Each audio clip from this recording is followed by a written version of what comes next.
ਸਤਿ ਸ਼੍ਰੀ ਅਕਾਲ। ਖਬਰ ਦੁਪਹਿਰ ਦੇਖ ਰਹੇ ਸਾਰੇ ਦਰਸ਼ਕਾਂ ਦਾ ਸਵਾਗਤ। ਮੈਂ ਹਾਂ ਜਸਮੀਤ ਕੌਰ ਤੇ ਬੁਲੇਟਿਨ ਦੀ ਸ਼ੁਰੂਆਤ ਵਿੱਚ ਸਭ ਤੋਂ ਪਹਿਲਾਂ ਨਜ਼ਰ ਪਾਉਣ ਇਸ ਬੁਲੇਟਿਨ ਦੀਆਂ ਹੈਡਲਾਈਨਸ ਤੇ।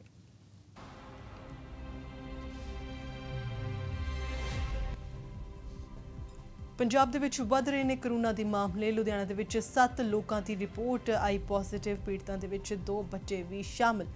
ਫਰੀਦਕੋਟ ਦੇ ਵਿੱਚ ਵੀ ਕਰੋਨਾ ਦੇ 2 ਨਵੇਂ ਮਾਮਲੇ ਆਏ ਸਾਹਮਣੇ। ਮਰੀਜ਼ਾਂ ਨੂੰ ਕੀਤਾ ਗਿਆ ਆਈਸੋਲੇਟ।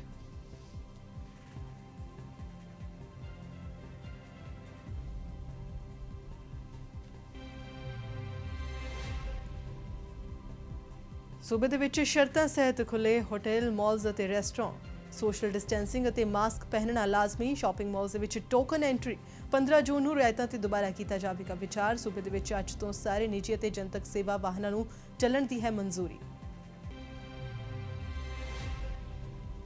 अज तो धार्मिक स्थान भी दर्शनां दे लई खुले। संगतां दे लई दिशा निर्देश किए गए जारी। प्रबंधकां दे वल्लों सारे प्रबंध मुकम्मल। सोशल डिस्टेंसिंग और मास्क पाउणा लाजमी। लंगर ते प्रसाद वंडण ते लगी है रोक।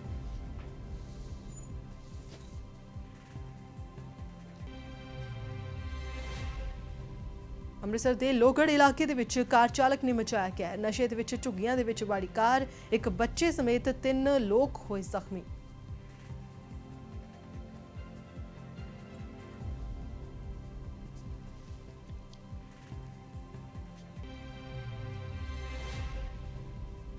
मोहाली ਦੇ ਵਿੱਚ ਵੱਡਾ ਹਾਦਸਾ। ਕਲੋਰੀਨ ਗੈਸ ਲੀਕ ਹੋਣ ਦੇ ਨਾਲ 50 ਦੇ ਕਰੀਬ ਲੋਕ ਹੋਏ ਸਨ ਬੇਹੋਸ਼। ਮੌਕੇ ਤੇ ਪਹੁੰਚੀ ਫਾਇਰ ਬ੍ਰਿਗੇਡ। ਆਸ-ਪਾਸ ਦੇ ਇਲਾਕਿਆਂ ਨੂੰ ਕਰਵਾਇਆ ਗਿਆ ਖਾਲੀ। 15 ਤੋਂ ਵੱਧ ਲੋਕਾਂ ਨੂੰ ਦਿੱਤੀ ਗਈ ਹਸਪਤਾਲ ਤੋਂ ਛੁੱਟੀ।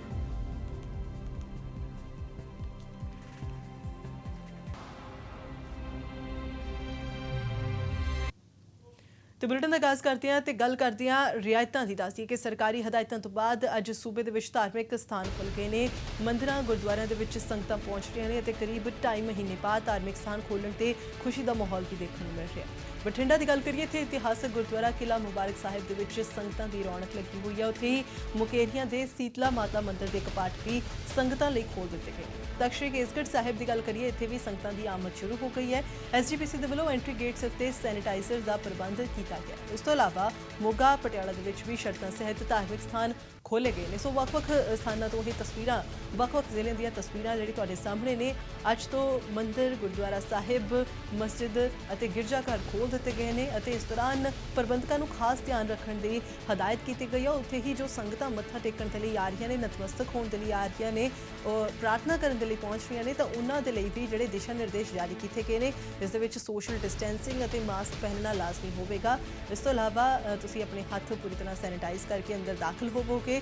थर्मल चैकिंग जी की जाएगी। थर्मल टैंपरेचर चैक किया जाएगा। तो एंट्री पॉइंट्स उत्थे ही प्रसाद और लंगर वंडण ते पूरी तरह के नाल रोक लगी हुई है।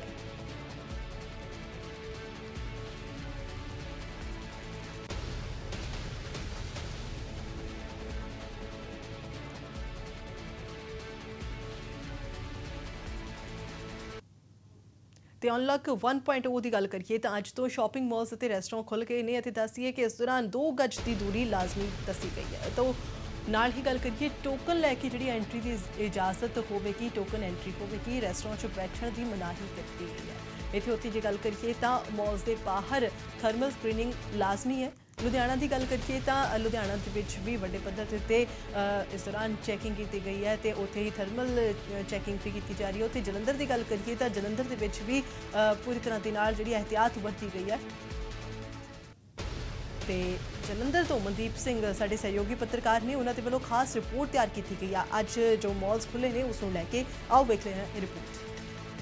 सरकार ਦੀਆਂ ਹਦਾਇਤਾਂ ਮੁਤਾਬਿਕ ਅੱਜ ਧਾਰਮਿਕ ਅਸਥਾਨ ਅਤੇ ਸ਼ਾਪਿੰਗ ਮਾਲ ਖੋਲੇ ਜਾਣਗੇ। 8 ਜੂਨ ਹੈ ਅਤੇ ਅਸੀਂ ਇਸ ਵੇਲੇ ਜਲੰਧਰ ਦੇ ਰਿਲਾਇੰਸ ਮਾਲ ਦੇ ਬਾਹਰ ਖੜੇ ਹਾਂ, ਜਿੱਥੇ ਤੁਸੀਂ ਦੇਖ ਸਕਦੇ ਹੋ ਕਿ ਸਟਾਫ ਜਿਹੜਾ ਆ ਉਹ ਆ ਰਿਹਾ ਹੈ। ਉਹਨੂੰ ਦੂਸਰੇ ਗੇਟ ਪਿਛਲੇ ਗੇਟ ਥਾਣੀ ਭੇਜਿਆ ਜਾ ਰਿਹਾ ਹੈ। ਇਸ ਗੇਟ ਥਾਣੀ ਇਹ ਮੇਨ ਐਂਟਰੀ ਹੈਗੀ ਇਸ ਮਾਲ ਦੀ। ਤਾਂ ਇਸ ਗੇਟ ਦੇ ਰਾਹੀਂ ਸਟਾਫ ਨੂੰ ਅੰਦਰ ਐਂਟਰ ਨਹੀਂ ਕੀਤਾ ਜਾ ਰਿਹਾ। ਤਾਂ ਇੱਥੇ ਤਿਆਰੀਆਂ ਜਿਹੜੀਆਂ ਨੇ ਮੁਕੰਮਲ ਕਰ ਲਈਆਂ ਗਈਆਂ ਨੇ। ਹਦਾਇਤਾਂ ਦੀ ਗੱਲ ਕਰਾਂ ਤਾਂ ਹਦਾਇਤਾਂ ਦੇ ਵਿੱਚ ਇਹ ਹੈ ਕਿ ਜੇਕਰ ਤੁਸੀਂ ਐਂਟਰ ਹੋਣਾ ਤਾਂ ਪਹਿਲਾਂ ਤੁਹਾਡੀ ਸਕਰੀਨਿੰਗ ਹੋਵੇਗੀ ਅਤੇ ਕੋਵਾ ਐਪ ਜਿਹੜੀ ਹੈ ਤੁਹਾਡੇ ਕੋਲ ਡਾਊਨਲੋਡ ਹੋਣੀ ਚਾਹੀਦੀ ਹੈ। ਤੁਹਾਡੇ ਮੋਬਾਈਲ ਦੇ ਵਿੱਚ ਜੇਕਰ ਤੁਸੀਂ ਇਕੱਲੇ ਹੋ ਤਾਂ ਇੱਕ ਦੇ ਕੋਲ ਕੋਵਾ ਐਪ ਹੋਣੀ ਚਾਹੀਦੀ ਹੈ, ਤੇ ਜੇਕਰ ਤੁਹਾਡੇ ਪਰਿਵਾਰ ਦੇ ਮੈਂਬਰ ਆ ਰਹੇ ਨੇ ਕਈ, ਤਾਂ ਉਹਨਾਂ ਦੇ ਕੋਲ ਇੱਕ ਦੇ ਕੋਲ ਜ਼ਰੂਰ ਕੋਵਾ ਐਪ ਹੋਣੀ ਲਾਜ਼ਮੀ ਹੈ। ਤਾਂ ਅੰਦਰ ਜਾ ਕੇ ਤੁਸੀਂ ਕਿਸੇ ਵੀ ਮਾਲ ਦੀ क्षमता ਹੈ, ਜਿੰਨੀ ਵੀ ਵੱਡਾ ਹੈ ਛੋਟਾ ਹੈ, ਉਸ ਦੇ 50% ਲੋਕ ਹੀ ਅੰਦਰ ਰਹਿ ਸਕਣਗੇ। ਅਤੇ 6-6 ਫੁੱਟ ਦੀ ਦੂਰੀ ਜਿਹੜੀ ਹੈ ਦੁਕਾਨਾਂ ਦੇ ਅੰਦਰ, ਜੇਕਰ ਤੁਸੀਂ ਸ਼ਾਪਿੰਗ ਕਰਨੀ ਹੈ ਤਾਂ 6-6 ਫੁੱਟ ਦੀ ਦੂਰੀ ਉਸ ਦੇ ਵਿੱਚ ਬਣਾ ਕੇ ਰੱਖਣੀ ਹੋਵੇਗੀ। ਤੇ ਜਿਹੜੇ ਕੱਪੜੇ ਤੁਸੀਂ ਟਰਾਈ ਕਰਦੇ ਸੀ ਪਹਿਲਾਂ ਪਾ ਕੇ ਦੇਖਦੇ ਸੀ, ਜੇਕਰ ਸ਼ਾਪਿੰਗ ਕਰਨੀ ਹੈ ਤਾਂ ਹੁਣ ਉਹ ਵੀ ਟਰਾਈ ਨਹੀਂ ਕਰਨ ਦਿੱਤਾ ਜਾਵੇਗਾ। ਅਤੇ ਸਫਾਈਆਂ ਦਾ ਧਿਆਨ ਜਿਹੜਾ ਇਸ ਮਾਲ ਨੂੰ, ਸਾਰੇ ਮਾਲਾਂ ਨੂੰ ਜਿਹੜਾ ਹੈ ਰੱਖਣਾ ਪਵੇਗਾ। ਤਾਂ ਇਸ ਮਾਲ ਨੇ ਵੀ ਹਦਾਇਤਾਂ ਕੁਝ ਮੇਨ ਗੇਟ ਦੇ ਉੱਪਰ ਲਗਾਈਆਂ ਨੇ, ਉਹਨਾਂ ਦੇ ਉੱਪਰ ਵੀ ਝਾਤ ਮਾਰ ਲੈਂਦੇ ਹਾਂ ਕਿ ਮਾਲ ਦਾ ਸਮਾਂ ਸਵੇਰੇ 7 ਵਜੇ ਤੋਂ ਸ਼ਾਮ 7 ਵਜੇ ਦਾ ਹੈ, ਤੇ 6 ਵਜੇ ਤੋਂ ਪਹਿਲਾਂ ਲੋਕਾਂ ਨੂੰ ਬਾਹਰ ਆਉਣਾ ਹੋਵੇਗਾ। ਜਿਸ ਤਰੀਕੇ ਨਾਲ ਨੋਟਿਸ ਲਗਾ ਦਿੱਤਾ ਇਸ ਮਾਲ ਨੇ ਕਿ 6 ਵਜੇ ਤੋਂ ਪਹਿਲਾਂ ਲੋਕਾਂ ਨੂੰ ਬਾਹਰ ਆਉਣਾ ਹੋਊਗਾ, ਤਾਂ 7 ਵਜੇ ਇਹ ਮਾਲ ਬੰਦ ਕਰ ਦਿੱਤਾ ਜਾਊਗਾ। ਤਾਂ ਕੋਵਾ ਐਪ ਜ਼ਰੂਰੀ ਹੈ, ਕੋਵਾ ਐਪ ਜਿਹੜੀ ਹੈ ਇੰਸਟਾਲ ਹੋਣੀ ਚਾਹੀਦੀ ਹੈ। ਜੇਕਰ ਤੁਸੀਂ ਮਾਲ ਦੇ ਵਿੱਚ ਐਂਟਰ ਕਰਨਾ ਤਾਂ ਕੋਵਾ ਐਪ ਜ਼ਰੂਰੀ ਹੈ, ਕਿਉਂਕਿ ਇਸ ਤੋਂ ਹੀ ਪਤਾ ਲੱਗ ਸਕੇਗਾ ਕਿ ਲੋਕ ਤੰਦਰੁਸਤ ਨੇ, ਕਿਉਂਕਿ ਇਸ ਦੇ ਉੱਪਰ ਸਾਰਾ ਵੇਰਵਾ ਹੁੰਦਾ। ਤਾਂ ਇਸ ਮਾਲ ਦੇ ਅੰਦਰ ਤੁਸੀਂ ਸਿਰਫ 129 ਜਿਹੜੇ ਮੈਂਬਰ ਹੈਗੇ ਨੇ, ਕਸਟਮਰ ਜਿਹੜੇ ਆ ਉਹ ਬਹੁਤ ਘੱਟ ਗਿਣਤੀ ਦੇ ਵਿੱਚ ਹੋਣੇ ਚਾਹੀਦੇ ਆ। ਤਾਂ ਮਾਸਕ ਜ਼ਰੂਰੀ ਮਾਸਕ ਹੈਗਾ, ਮਾਸਕ ਜ਼ਰੂਰੀ ਹੈ। ਮਾਸਕ ਤੋਂ ਬਿਨਾ ਅੰਦਰ ਨਹੀਂ ਜਾਣ ਦਿੱਤਾ ਜਾਊਗਾ। ਤਾਂ ਸੈਨੀਟਾਈਜ਼ ਵੀ ਕਰਾਇਆ ਜਾਣਗੇ ਹੱਥ ਤੁਹਾਡੇ, ਕਿਉਂਕਿ ਮਾਲ ਦੇ ਅੰਦਰ ਜੇਕਰ ਐਂਟਰ ਕਰਨੀ ਹੈ ਤਾਂ ਉੱਥੇ ਵੀ ਸੈਨੀਟਾਈਜ਼ ਹੈਗਾ ਆ। ਸਿਰਫ ਤੇ ਸਿਰਫ 2 ਘੰਟੇ ਹੀ ਅੰਦਰ ਰਹਿ ਸਕਦੇ ਨੇ ਲੋਕ, ਸਿਰਫ ਅੰਦਰ 2 ਘੰਟੇ ਦਾ ਸਮਾਂ ਹੀ ਬਤੀਤ ਕਰਨ ਦਿੱਤਾ ਜਾਊਗਾ। ਤਾਂ ਹੁਣ ਇਹ ਹਦਾਇਤਾਂ ਦੇ ਤਹਿਤ ਹੀ ਸਰਕਾਰ ਨੇ ਹੁਕਮ ਦਿੱਤੇ ਆ, ਤਾਂ ਇਹ ਮਾਲ ਨੂੰ, ਸਾਰਿਆਂ ਮਾਲਾਂ ਨੂੰ ਇਹ ਹਦਾਇਤਾਂ ਮੰਨਣੀਆਂ ਪੈਣਗੀਆਂ। ਜੇਕਰ ਇਸ ਦੀ ਉਲੰਘਣਾ ਹੋਵੇਗੀ ਤਾਂ ਕਾਰਵਾਈ ਵੀ ਹੋ ਸਕਦੀ ਹੈ। ਤਾਂ ਹੁਣ ਲੋਕਾਂ ਦੇ ਵਿੱਚ ਇੱਕ ਉਤਸ਼ਾਹ ਵੀ ਕਹਿ ਸਕਦੇ ਹਾਂ, ਕਿਉਂਕਿ ਪਿਛਲੇ ਲੰਬੇ ਸਮੇਂ ਤੋਂ ਬਾਅਦ, ਘੱਟੋ ਘੱਟ 74 ਦਿਨਾਂ ਦੇ ਬਾਅਦ ਅੱਜ ਮਾਲ ਖੁੱਲ੍ਹੇ ਜਾਣਗੇ, ਧਾਰਮਿਕ ਸਥਾਨ ਖੋਲ੍ਹੇ ਜਾਣਗੇ। ਤਾਂ ਹੁਣ ਲੋਕਾਂ ਦੀ ਵੀ ਆਮਦ ਸ਼ੁਰੂ ਹੋਵੇਗੀ, ਆਵਾਜਾਈ ਦੁਬਾਰਾ ਤੋਂ ਜਿਹੜੀ ਸੜਕਾਂ ਦੇ ਉੱਪਰ ਦੌੜਨੀ ਸ਼ੁਰੂ ਕਰ ਦਿੱਤੀ ਹੈ, ਤੇ ਜ਼ਿੰਦਗੀ ਦੁਬਾਰਾ ਲੀਹ 'ਤੇ ਆਉਣੀ ਸ਼ੁਰੂ ਹੋ ਗਈ ਹੈ। ਸੋ ਹੁਣ ਦੇਖਦੇ ਹਾਂ ਕਿ ਇਹ ਫੈਸਲਾ ਜਿਹੜਾ ਆ ਲੋਕਾਂ ਦੇ ਲਈ ਸਹੀ ਸਾਬਤ ਹੁੰਦਾ ਕਿ ਜਾਂ ਫਿਰ ਗਲਤ, ਕਿਉਂਕਿ ਲੋਕ ਵੱਡੀ ਗਿਣਤੀ ਦੇ ਵਿੱਚ ਆਉਣਗੇ, ਸ਼ਾਪਿੰਗ ਕਰਨੀ ਆ, ਲੋਕ ਬਾਹਰ ਆਉਣਾ ਚਾਹੁੰਦੇ ਨੇ, ਪਰ ਸਮਾਂ ਵੀ ਨਿਰਧਾਰਿਤ ਕੀਤਾ ਗਿਆ। ਲੋਕਾਂ ਨੂੰ ਵੀ ਇਸ ਚੀਜ਼ ਦੀ ਪਾਲਣਾ, ਇਸ ਨਿਯਮਾਂ ਦੀ ਪਾਲਣਾ ਜ਼ਰੂਰ ਕਰਨੀ ਹੋਵੇਗੀ। ਕੈਮਰਾਮੈਨ ਮਨੀਸ਼ ਦੇ ਨਾਲ ਮਨਦੀਪ ਸਿੰਘ, ਡੇਲੀ ਪੋਸਟ ਪੰਜਾਬੀ, ਜਲੰਧਰ। ਸੋ ਅੱਜ ਤੋਂ ਦੇਸ਼ ਦੇ ਵਿੱਚ ਅਨਲੌਕ 1 ਦਾ ਪਹਿਲਾ ਪੜਾਅ ਸ਼ੁਰੂ ਹੋ ਚੁੱਕਿਆ ਅਤੇ ਸ਼ਰਤਾਂ ਸਹਿਤ ਕੁਝ ਰਿਆਇਤਾਂ ਦਿੱਤੀਆਂ ਗਈਆਂ ਨੇ। ਨਵੀਆਂ ਗਾਈਡਲਾਈਨਸ ਦੇ ਮੁਤਾਬਕ ਧਾਰਮਿਕ ਸਥਾਨ, ਮਾਲਸ, ਹੋਟਲ, ਰੈਸਟੋਰੈਂਟ ਅਤੇ ਪ੍ਰਾਹੁਣਚਾਰੀ ਕਾਰੋਬਾਰ ਯਾਨੀ ਕਿ ਰੈਸਟੋਰੈਂਟ ਦੇ ਵਿੱਚ ਨੂੰ ਖੋਲ੍ਹਣ ਦੀ ਇਜਾਜ਼ਤ ਦੇ ਦਿੱਤੀ ਗਈ। ਹਾਲਾਂਕਿ ਸਥਿਤੀ ਦੇ ਆਧਾਰ ਦੇ ਉੱਤੇ 15 ਜੂਨ ਨੂੰ ਦੁਬਾਰਾ ਤੋਂ ਰਿਆਇਤਾਂ ਤੇ ਵਿਚਾਰ ਹੋਵੇਗਾ ਅਤੇ ਇਸ ਮੌਕੇ ਦੇ ਉੱਤੇ ਜੋ ਸੋਸ਼ਲ ਡਿਸਟੈਂਸਿੰਗ ਦਾ ਨਿਯਮ ਹੈ ਉਸ ਦਾ ਪਾਲਣ ਕਰਨਾ ਜ਼ਰੂਰੀ ਹੋਵੇਗਾ। ਤੇ ਸਰਕਾਰ ਦੇ ਵੱਲੋਂ ਜਾਰੀ ਹਦਾਇਤਾਂ ਮੁਤਾਬਕ ਮਾਲਸ ਦੇ ਵਿੱਚ ਚੱਲ ਰਹੀਆਂ ਕੱਪੜੇ ਦੀਆਂ ਦੁਕਾਨਾਂ ਦੇ ਵਿੱਚ ਟ੍ਰਾਇਲ ਨਹੀਂ ਲਿਆ ਜਾ ਸਕੇਗਾ। ਕੁਝ ਸ਼ਰਤਾਂ ਰੱਖੀਆਂ ਗਈਆਂ ਨੇ, ਜਿਸ ਅਧੀਨ ਮਾਲ ਦੇ ਵਿੱਚ ਦਾਖਲੇ ਦੇ ਲਈ ਟੋਕਨ ਸਿਸਟਮ ਹੋਵੇਗਾ ਅਤੇ ਵੱਧ ਤੋਂ ਵੱਧ ਲੋਕਾਂ ਦੀ ਹੱਦ ਜ਼ਰੂਰੀ ਹੋਵੇਗੀ, ਤੈਅ ਕਰਨੀ ਹੋਵੇਗੀ। ਮਾਲ ਦੇ ਵਿੱਚ ਦਾਖਲੇ ਲਈ ਕੋਵਾ ਐਪ ਹੋਣਾ ਲਾਜ਼ਮੀ ਹੋਵੇਗਾ। ਪਰਿਵਾਰ ਦੇ ਦਾਖਲੇ ਲਈ ਇੱਕ ਮੈਂਬਰ ਦੇ ਫੋਨ 'ਚ ਕੋਵਾ ਐਪ ਹੋਣਾ ਚਾਹੀਦਾ ਹੈ ਤੇ ਮਾਲ ਦੇ ਹਰੇਕ ਸਟੋਰ 'ਚ ਗਾਹਕਾਂ ਦੀ ਗਿਣਤੀ ਜਿਹੜੀ ਹੈ ਉਹ ਸੀਮਤ ਹੋਵੇਗੀ। 6 ਫੁੱਟ ਦੀ ਦੂਰੀ ਲਾਜ਼ਮੀ ਹੋਵੇਗੀ। ਨਾਲ ਹੀ ਜੇ ਗੱਲ ਕਰੀਏ ਤਾਂ ਸੋਸ਼ਲ ਡਿਸਟੈਂਸਿੰਗ ਯਾਨੀ ਕਿ ਸਮਾਜਿਕ ਦੂਰੀ ਦੇ ਨਿਸ਼ਾਨ ਲਗਾਉਣੇ ਲਾਜ਼ਮੀ ਹੋਣਗੇ। ਤੇ ਖਾਸ ਤੌਰ ਤੇ ਉੱਤੇ ਜੇ ਗੱਲ ਕਰੀਏ, ਖਾਸ ਸਥਿਤੀ ਦੇ ਵਿੱਚ ਹੀ ਲਿਫਟ ਦੀ ਵਰਤੋਂ ਕੀਤੀ ਜਾ ਸਕੇਗੀ ਅਤੇ ਸ਼ਾਮ 8 ਵਜੇ ਤੋਂ ਜਿਹੜੀ ਹੋਮ ਡਿਲੀਵਰੀ ਆ ਉਹ ਕੀਤੀ ਜਾ ਸਕਦੀ ਹੈ। 8 ਵਜੇ ਤੱਕ ਜਿਹੜੀ ਹੋਮ ਡਿਲੀਵਰੀ ਕੀਤੀ ਜਾ ਸਕਦੀ ਹੈ। ਰੈਸਟੋਰੈਂਟ ਤੇ ਫੂਡ ਕੋਰਟ ਦੇ ਵਿੱਚ ਬੈਠਣ ਦੀ ਇਜਾਜ਼ਤ ਨਹੀਂ ਹੈ, ਸਿਰਫ ਟੇਕ ਅਵੇ ਜਾਂ ਫਿਰ ਹੋਮ ਡਿਲੀਵਰੀ ਦੀ ਇਜਾਜ਼ਤ ਹੈ, ਉਹ ਵੀ ਰਾਤ 8 ਵਜੇ ਤੱਕ। ਉੱਥੇ ਹੀ ਲਿਫਟ ਦੀ ਵਰਤੋਂ ਹੈ ਜਿਹੜੀ ਉਹ ਸੀਮਿਤ ਕੀਤੀ ਗਈ ਹੈ। ਅਪਾਹਿਜ ਜਾਂ ਹੰਗਾਮੀ ਹਾਲਤ ਦੇ ਵਿੱਚ ਲਿਫਟ ਦੀ ਵਰਤੋਂ ਕੀਤੀ ਜਾ ਸਕਦੀ ਹੈ। ਉੱਥੇ ਜੇ ਧਾਰਮਿਕ ਸਥਾਨਾਂ ਦੀ ਗੱਲ ਕਰੀਏ ਤਾਂ ਧਾਰਮਿਕ ਸਥਾਨਾਂ ਦੇ ਉੱਤੇ ਵੀ ਦਿਸ਼ਾ ਨਿਰਦੇਸ਼ ਦੀ ਪਾਲਣ ਕਰਨੀ ਲਾਜ਼ਮੀ ਹੋਣਗੇ ਤੇ ਉੱਥੇ ਹੀ ਜੇਕਰ ਉਲੰਘਣਾ ਕੀਤੀ ਜਾਂਦੀ ਹੈ ਤਾਂ ਇਸ ਮਹਿੰਗਾ ਪੈ ਸਕਦਾ ਹੈ ਕਿਸੇ ਨੂੰ। ਜੇ ਕੋਈ ਉਲੰਘਣਾ ਕਰਦਾ ਹੈ ਉਸ ਦੇ ਤਹਿਤ ਜਿਹੜੇ ਮਾਮਲੇ ਦਰਜ ਹੋ ਸਕਦੇ ਨੇ। ਧਾਰਾ 51 ਤੋਂ 60 ਆਫਤ ਪ੍ਰਬੰਧਨ ਐਕਟ 20 ਤਹਿਤ ਸਜ਼ਾ ਹੋ ਸਕਦੀ ਹੈ। ਮੰਦਰ, ਮਸਜਿਦ, ਗੁਰਦੁਆਰਿਆਂ ਦੇ ਵਿੱਚ ਸੀਮਿਤ ਲੋਕਾਂ ਦੀ ਮੌਜੂਦਗੀ ਹੋਣੀ ਚਾਹੀਦੀ ਹੈ। ਸਵੇਰੇ 5 ਵਜੇ ਤੋਂ ਸ਼ਾਮ 6 ਵਜੇ ਤੱਕ ਧਾਰਮਿਕ ਸਥਾਨ ਖੁੱਲ੍ਹੇ ਰਹਿਣਗੇ। ਸੰਗਤ ਦੇ ਦਾਖਲੇ ਲਈ ਸਮਾਂ ਤੈਅ ਕਰਨਾ ਹੋਵੇਗਾ। ਸੈਨੀਟਾਈਜ਼ੇਸ਼ਨ ਦਾ ਖਾਸ ਪ੍ਰਬੰਧ ਕੀਤਾ ਜਾਣਾ ਚਾਹੀਦਾ ਹੈ ਅਤੇ ਪ੍ਰਬੰਧਕ ਕਮੇਟੀਆਂ ਨੂੰ ਇੰਤਜ਼ਾਮ ਕਰਨੇ ਹੋਣਗੇ ਅਤੇ ਇੱਕ ਸਮੇਂ ਦੇ ਵਿੱਚ 20 ਤੋਂ ਵੱਧ ਲੋਕ ਇਕੱਠੇ ਨਹੀਂ ਹੋ ਸਕਦੇ ਤੇ ਧਾਰਮਿਕ ਸਥਾਨ ਦੇ ਉੱਤੇ ਲੰਗਰ ਜਾਂ ਪ੍ਰਸ਼ਾਦ ਨਹੀਂ ਵੰਡਿਆ ਜਾਵੇਗਾ। ਸੋ ਇਹ ਜਿਹੜੇ ਅਨਲੌਕ 1 ਦੇ ਪਹਿਲੇ ਫੇਜ਼ ਦੌਰਾਨ ਜਿਹੜੇ ਦਿਸ਼ਾ ਨਿਰਦੇਸ਼ ਉਹ ਦਿੱਤੇ ਗਏ ਨੇ ਉਹਨਾਂ ਦੀ ਸਾਰ ਨਹੀਂ ਸੀ।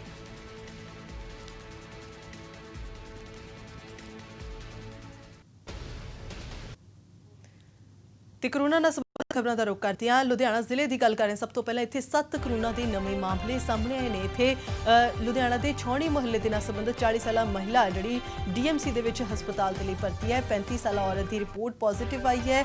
ਉੱਥੇ ਹੀ ਸਾਂਸੀ ਮੁਹੱਲਾ ਫੀਲਡਗੰਜ ਦੇ ਨਾਲ ਸੰਬੰਧਿਤ ਇਹ ਮਾਮਲਾ ਹੈ। ਉੱਥੇ ਇਸ ਤੋਂ ਇਲਾਵਾ ਗੱਲ ਕਰੀਏ ਤਾਂ 11 ਸਾਲਾਂ ਦੀ ਬੱਚੀ ਤੇ 13 ਸਾਲ ਦੀ ਬੱਚੀ ਦੀ ਰਿਪੋਰਟ ਪੋਜ਼ਿਟਿਵ ਆਈ ਹੈ। ਦੋਵੇਂ ਬੱਚੀਆਂ ਚੰਦਰ ਨਗਰ ਦੀਆਂ ਰਹਿਣ ਵਾਲੀਆਂ ਨੇ।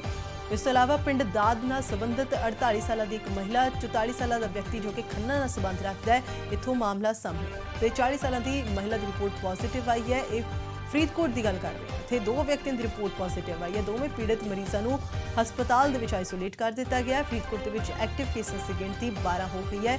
ਉੱਥੇ ਲੁਧਿਆਣਾ ਦੀ ਗੱਲ ਕਰੀਏ, ਲੁਧਿਆਣਾ ਦੇ ਵਿੱਚ ਅੱਜ 7 ਨਵੇਂ ਮਾਮਲੇ ਸਾਹਮਣੇ ਆਏ ਨੇ। ਲੁਧਿਆਣਾ ਜ਼ਿਲ੍ਹੇ ਦੇ ਵਿੱਚ ਜੇ ਗੱਲ ਕਰੀਏ ਤਾਂ ਛਾਉਣੀ ਮੁਹੱਲੇ ਦੇ ਵਿੱਚ ਮਾਮਲੇ ਜਿਹੜੇ ਉਹ ਵੱਧਦੇ ਨਜ਼ਰ ਆ ਰਹੇ ਨੇ। ਕਿਤੇ ਨਾ ਕਿਤੇ ਕੰਟੋਨਮੈਂਟ ਜ਼ੋਨ ਜਿਹੜਾ ਇਸ ਨੂੰ ਐਲਾਨ ਦਿੱਤਾ ਗਿਆ ਹੈ।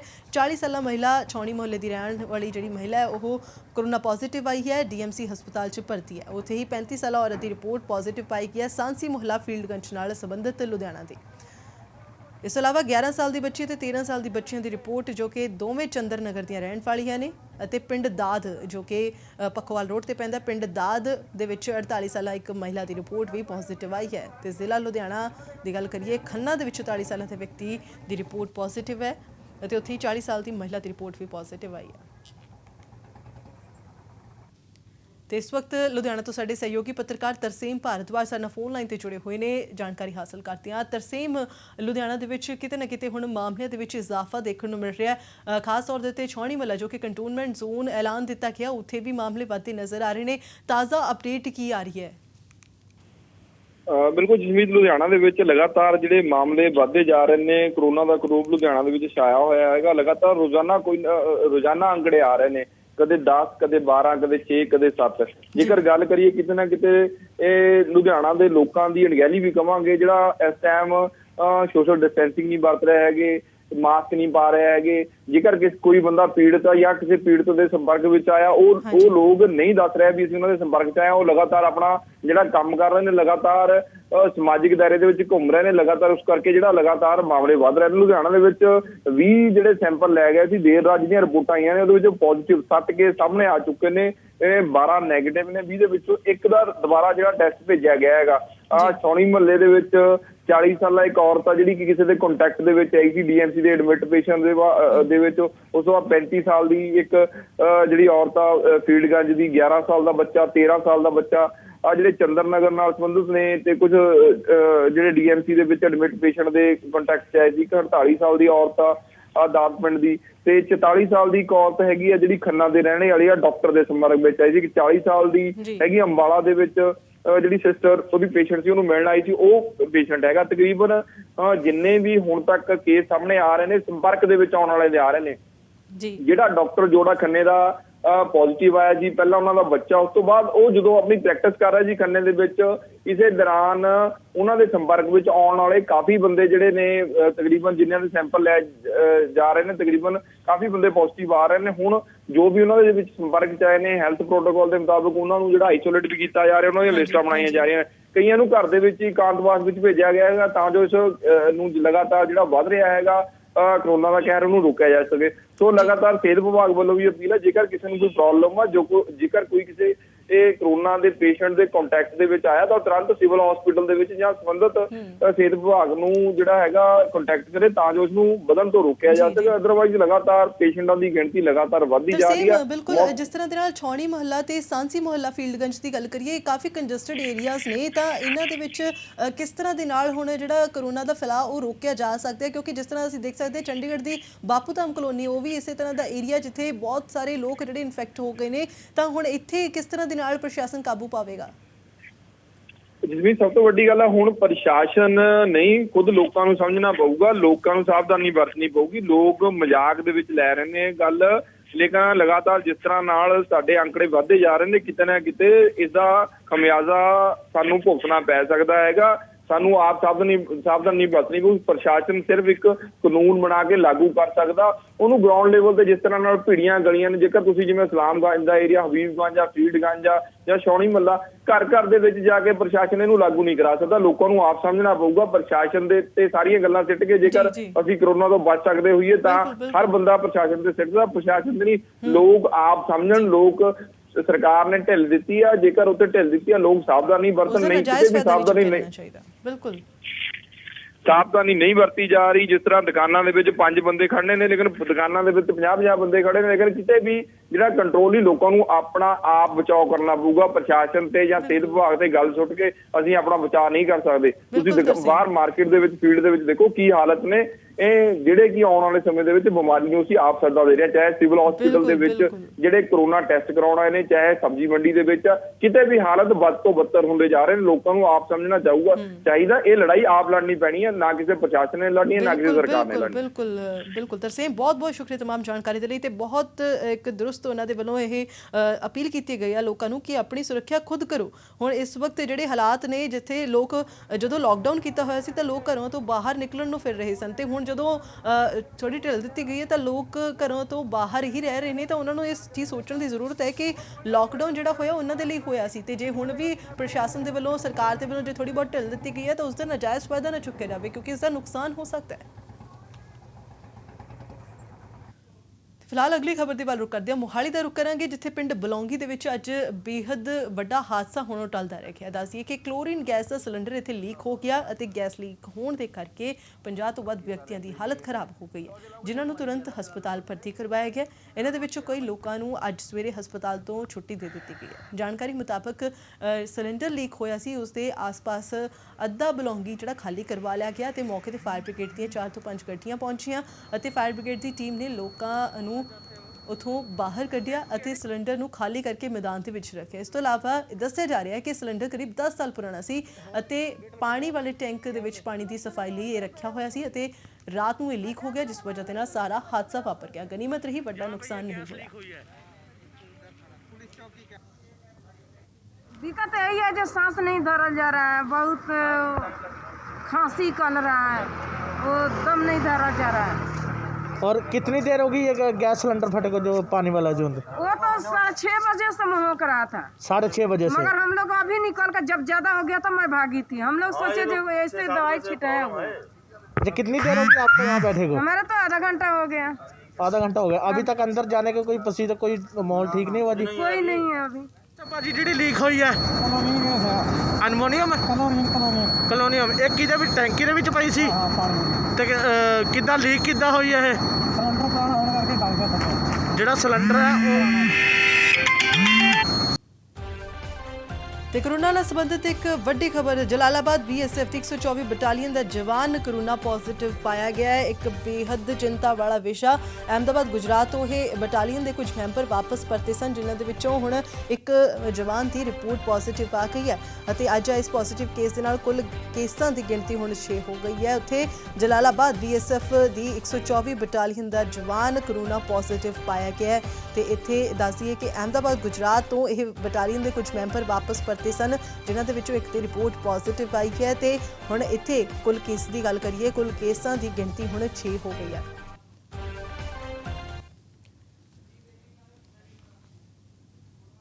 ਤੇ ਜਲਾਲਾਬਾਦ ਤੋਂ ਸਾਡੇ ਸਹਿਯੋਗੀ ਪੱਤਰਕਾਰ ਅਰਵਿੰਦ ਤਨੇਜਾ ਸਾਡੇ ਨਾਲ ਇਸ ਵਕਤ ਫੋਨ ਲਾਈਨ ਤੇ ਜੁੜੇ ਹੋਏ ਨੇ, ਜਾਣਕਾਰੀ ਹਾਸਲ ਕਰਦੇ। ਅਰਵਿੰਦ, ਕੀ ਜਾਣਕਾਰੀ ਮਿਲ ਰਹੀ ਹੈ?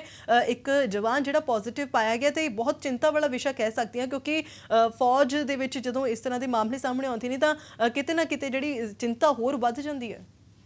ਜੀ ਬਿਲਕੁਲ, ਜੇਕਰ ਗੱਲ ਕੀਤੀ ਜਾਵੇ ਤਾਂ ਫੌਜ ਦੇ ਵਿੱਚ ਇਹੋ ਜਿਹੇ ਕੇਸ ਹੋਣਾ ਵਾਕਿਆ ਹੀ ਚਿੰਤਾ ਦਾ ਵਿਸ਼ਾ। ਪਰ ਇਸ ਮਾਮਲੇ ਦੇ ਵਿੱਚ ਜੋ ਹੁਣ ਤੱਕ ਦੀ ਸਾਨੂੰ ਜਾਣਕਾਰੀ ਮਿਲੀ ਹੈ, ਉਸ ਦੇ ਮੁਤਾਬਕ ਇਹ ਇੱਕ ਜਿਹੜੀ ਹੈ ਜਲਾਲਾਬਾਦ ਦੇ ਵਿੱਚ 124 ਬਟਾਲੀਅਨ ਤੈਨਾਤ ਆ। ਉਸ ਬਟਾਲੀਅਨ ਦੇ ਜਿਹੜੇ ਕੁਝ ਜਵਾਨ ਅਹਿਮਦਾਬਾਦ ਗੁਜਰਾਤ ਵਿਖੇ ਗਏ ਸਨ ਟ੍ਰੇਨਿੰਗ ਦੇ ਲਈ ਮੱਦੇਨਜ਼ਰ, ਔਰ ਜਦ ਉਹ ਵਾਪਸ ਪਰਤੇ ਨੇ ਤਾਂ 3 ਤਰੀਕ ਨੂੰ ਉਹ ਵਾਪਸ ਪਰਤੇ ਸਨ। 5 ਤਰੀਕ ਨੂੰ ਜਿਹੜਾ ਸਿਹਤ ਵਿਭਾਗ ਦੇ ਵੱਲੋਂ ਉਹਨਾਂ ਦਾ ਟੈਸਟ ਲਿਆ ਗਿਆ ਸੀ ਕਰੋਨਾ ਦੇ ਮੱਦੇਨਜ਼ਰ, ਔਰ ਉਹਦੇ ਵਿੱਚ ਦੇਰ ਰਾਤ ਜਿਹੜੀ ਇੱਕ ਰਿਪੋਰਟ ਆਈ ਹੈ ਜਿਸ ਦੇ ਵਿੱਚ ਇੱਕ ਜਵਾਨ ਜਿਹੜਾ ਉਹ ਪੋਜ਼ਿਟਿਵ ਪਾਇਆ ਗਿਆ। ਹਾਲਾਂਕਿ ਜੋ ਸੂਤਰਾਂ ਤੋਂ ਸਾਡੀ ਜਾਣਕਾਰੀ ਮਿਲੀ ਉਸ ਦੇ ਮੁਤਾਬਕ ਹਜੇ ਕੁਝ ਹੋਰ ਵੀ ਰਿਪੋਰਟਾਂ ਜਿਹੜੀਆਂ ਉਹ ਪੈਂਡਿੰਗ ਹੈ, ਉਹ ਉਸ ਦਾ ਜਿਹੜਾ ਕਿ ਇੰਤਜ਼ਾਰ ਕੀਤਾ ਜਾ ਰਿਹਾ। ਪਰ ਇੱਕ ਇਹ ਜਵਾਨ ਜਿਹੜਾ ਹੈ ਇਹ ਪੋਜ਼ਿਟਿਵ ਹੈ ਔਰ ਇਸ ਦੇ ਸੰਪਰਕ ਦੇ ਵਿੱਚ ਦੱਸਿਆ ਜਾ ਰਿਹਾ ਕਿ 66 ਦੇ ਕਰੀਬ ਲੋਕ ਜਿਹੜੇ ਸੀ ਇਸ ਦੇ ਸੰਪਰਕ ਦੇ ਵਿੱਚ ਆਏ ਸੀ ਔਰ ਸਿਹਤ ਵਿਭਾਗ ਦੀਆਂ ਟੀਮਾਂ ਜਿਹੜੀਆਂ ਜੋ ਲੋਕ ਇਹਨਾਂ ਦੇ ਇਸ ਦੇ ਸੰਪਰਕ ਦੇ ਵਿੱਚ ਆਏ ਸੀ ਉਹਨਾਂ ਦੇ ਲਈ ਜਿਹੜਾ ਕਿ ਰਵਾਨਾ ਹੋ ਚੁੱਕੀਆਂ ਔਰ ਫਿਲਹਾਲ ਦੇ ਤੌਰ ਤੇ ਇਹ ਜੋ ਜਵਾਨ ਹੈ ਇਹ BSF ਦੇ ਕੋਲ ਹੀ ਹੈ ਔਰ ਜਿਹੜਾ ਹੈਲਥ ਡਿਪਾਰਟਮੈਂਟ BSF ਦੇ ਨਾਲ ਜਿਹੜਾ ਕਿ ਕੰਟੈਕਟ ਕਰ ਰਿਹਾ ਕਿ ਇਸ ਜਵਾਨ ਨੂੰ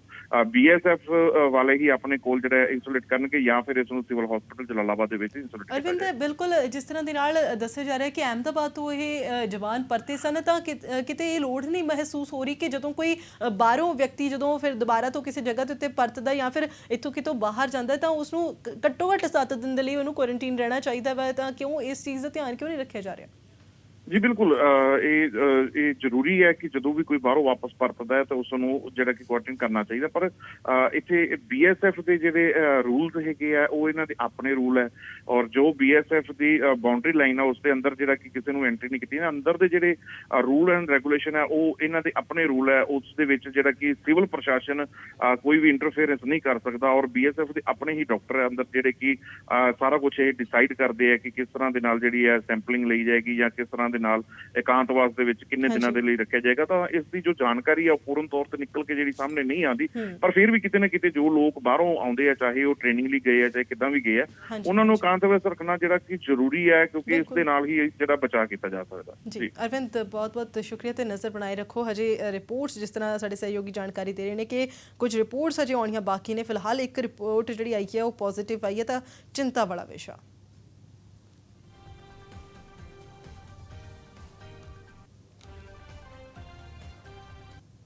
ਅੰਮ੍ਰਿਤਸਰ ਦਾ ਰੁਖ ਕਰ ਰਹੇ ਹਾਂ। ਇੱਥੇ ਇੱਕ ਸ਼ਰਾਬੀ ਕਾਰ ਚਾਲਕ ਦੇ ਵੱਲੋਂ ਕਹਿਰ ਮਚਾ ਦਿੱਤਾ ਗਿਆ। ਦੱਸੀਏ ਕਿ ਨਸ਼ੇ ਦੇ ਵਿੱਚ ਧੁੱਤ ਇਸ ਸ਼ਰਾਬੀ ਕਾਰ ਡਰਾਈਵਰ ਦੇ ਵੱਲੋਂ ਝੁੱਗੀ ਝੋਂਪੜੀਆਂ ਦੇ ਵਿੱਚ ਆਪਣੀ ਕਾਰ ਪਾੜ ਦਿੱਤੀ ਗਈ ਅਤੇ ਅੰਮ੍ਰਿਤਸਰ ਦੇ ਲੋਹਗੜ੍ਹ ਇਲਾਕੇ ਦੀ ਘਟਨਾ ਅਤੇ ਇਸ ਦੌਰਾਨ ਇੱਕ ਬੱਚੀ ਸਮੇਤ 3 ਲੋਕ ਜ਼ਖਮੀ ਹੋ ਗਏ ਨੇ। ਫਿਲਹਾਲ ਪੁਲਿਸ ਨੇ ਮਾਮਲਾ ਦਰਜ ਕਰਕੇ ਇਸ ਸ਼ਖਸ ਨੂੰ ਗ੍ਰਿਫਤਾਰ ਕਰ ਲਿਆ। ਰਾਤ ਦੀਆਂ ਤਸਵੀਰਾਂ ਨੇ ਜਦੋਂ ਇਹ ਸ਼ਖਸ ਜਦੋਂ ਉੱਥੇ ਗੱਡੀ ਅੰਦਰ ਦਾਖਲ ਕਰਨ ਤੋਂ ਬਾਅਦ ਉੱਥੇ ਬੈਠਾ ਸੀ ਤਾਂ ਉੱਥੇ ਜਿਹੜੇ ਲੋਕ ਮੌਜੂਦ ਸਨ ਉਹਨਾਂ ਨੇ ਇਸ ਨੂੰ ਫੜ ਲਿਆ, ਕਾਬੂ ਕਰ ਲਿਆ ਸੀ ਇਸ ਨੂੰ, ਕਿਉਂਕਿ ਇਹ ਭੱਜਣ ਦੀ ਫਿਰਾਕ ਦੇ ਵਿੱਚ ਸੀ ਤੇ ਜਦੋਂ ਇਹ ਭੱਜ ਰਿਹਾ ਸੀ ਤਾਂ ਇਸ ਨੂੰ ਕਾਬੂ ਕਰ ਲਿਆ ਗਿਆ ਤੇ ਸੰਗਲਾਂ ਦੇ ਨਾਲ ਇਸ ਨੂੰ ਬੰਨ੍ਹ ਲਿਆ ਗਿਆ ਜਿੰਨਾ ਸਮਾਂ ਤੱਕ ਪੁਲਿਸ ਉੱਥੇ ਨਹੀਂ ਆਈ। ਇਸ ਤੋਂ ਬਾਅਦ ਇਹ ਸਵੇਰ ਦੀਆਂ ਤਸਵੀਰਾਂ ਜਿੱਥੇ ਲੋਕਾਂ ਦੇ ਵੱਲੋਂ ਕਾਫੀ ਉੱਥੇ ਹੰਗਾਮਾ ਕੀਤਾ ਗਿਆ, ਸਖਤ ਕਾਰਵਾਈ ਦੀ ਮੰਗ ਕੀਤੀ ਗਈ। ਇਸ ਦੌਰਾਨ ਇੱਕ ਬੱਚੇ ਸਮੇਤ 3 ਲੋਕ ਜਿਹੜੇ ਦੱਸਿਆ ਜਾ ਰਿਹਾ ਉਹ ਜ਼ਖਮੀ ਹੋਏ ਨੇ ਤੇ ਤਸਵੀਰਾਂ ਜਿਹੜੀਆਂ ਤੁਹਾਨੂੰ ਦਿਖਾ ਦਿੰਦੇ ਆ। ਇਹ ਤਸਵੀਰਾਂ ਕਿ ਕਿਸ ਤਰ੍ਹਾਂ ਦੇ ਨਾਲ ਇੱਕ ਕਾਰ ਸਵਿਫਟ ਕਾਰ ਜਿਹੜੀ ਹੈ ਇਹ ਝੁੱਗੀ ਝੋਂਪੜੀਆਂ ਦੇ ਅੰਦਰ ਤੱਕ ਚਲੀ ਗਈ ਅਤੇ ਨਸ਼ੇ ਦੇ ਵਿੱਚ ਧੁੱਤ ਇੱਕ ਸ਼ਰਾਬੀ ਦੇ ਵੱਲੋਂ ਇਸ ਤਰ੍ਹਾਂ ਦੀ ਨਾਲ ਇਹ ਕਾਰ ਜਿਹੜੀ ਹੈ ਉਹ ਅਣਗਹਿਲੀ ਦੇ ਨਾਲ ਚਲਾਈ ਗਈ, ਡਰੰਕ ਹਾਲਤ ਦੇ ਵਿੱਚ ਚਲਾਈ ਗਈ, ਸ਼ਰਾਬ ਦੀ ਹਾਲਤ ਦੇ ਵਿੱਚ ਚਲਾਈ ਗਈ ਅਤੇ ਇਸ ਦੌਰਾਨ ਵੱਡਾ ਨੁਕਸਾਨ ਹੋਣ ਤੋਂ ਜ਼ਰੂਰ ਬਚਾ ਰਹਿ ਗਿਆ, ਪਰ ਕਿਤੇ ਨਾ ਕਿਤੇ ਸਖਤ ਕਾਰਵਾਈ ਦੀ ਜ਼ਰੂਰਤ ਹੈ ਅਜਿਹੇ ਲੋਕਾਂ ਦੇ ਖਿਲਾਫ।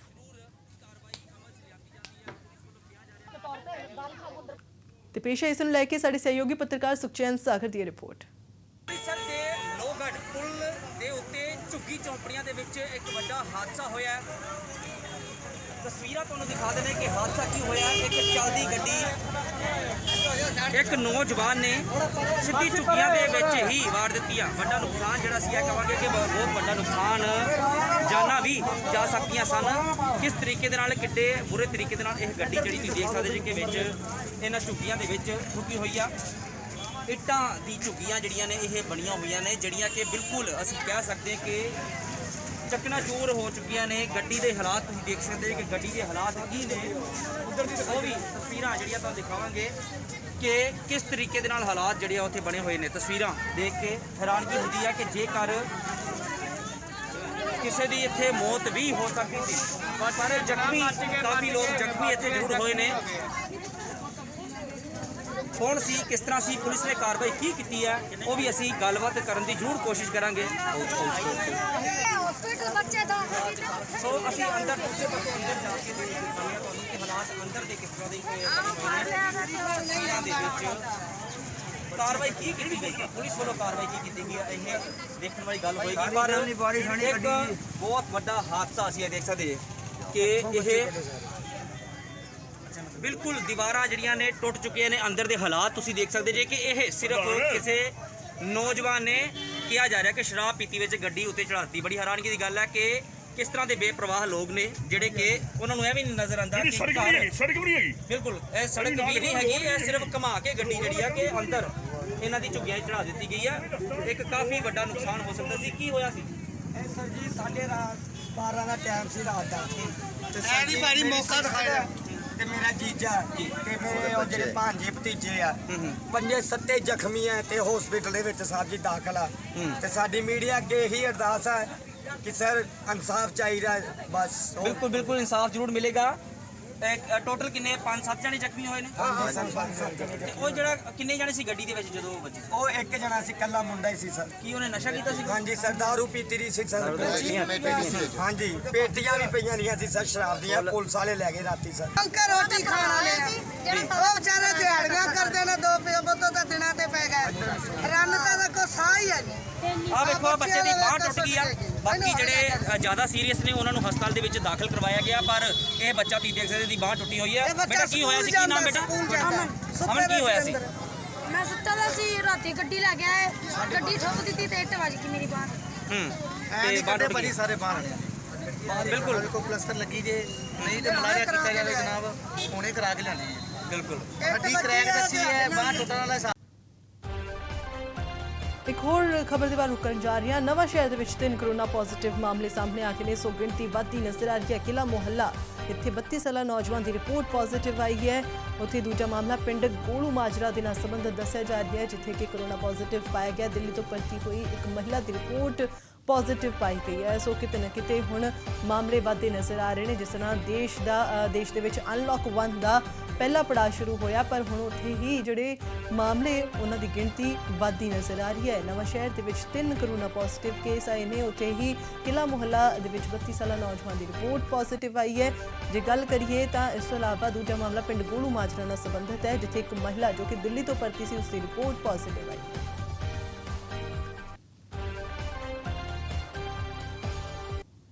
ਸੋ ਫਿਲਹਾਲ ਇਸ ਬੁਲੇਟਿਨ ਦੇ ਵਿੱਚ ਇਹ ਨਹੀਂ ਮੈਨੂੰ ਤੇ ਇਜਾਜ਼ਤ। ਧੰਨਵਾਦ।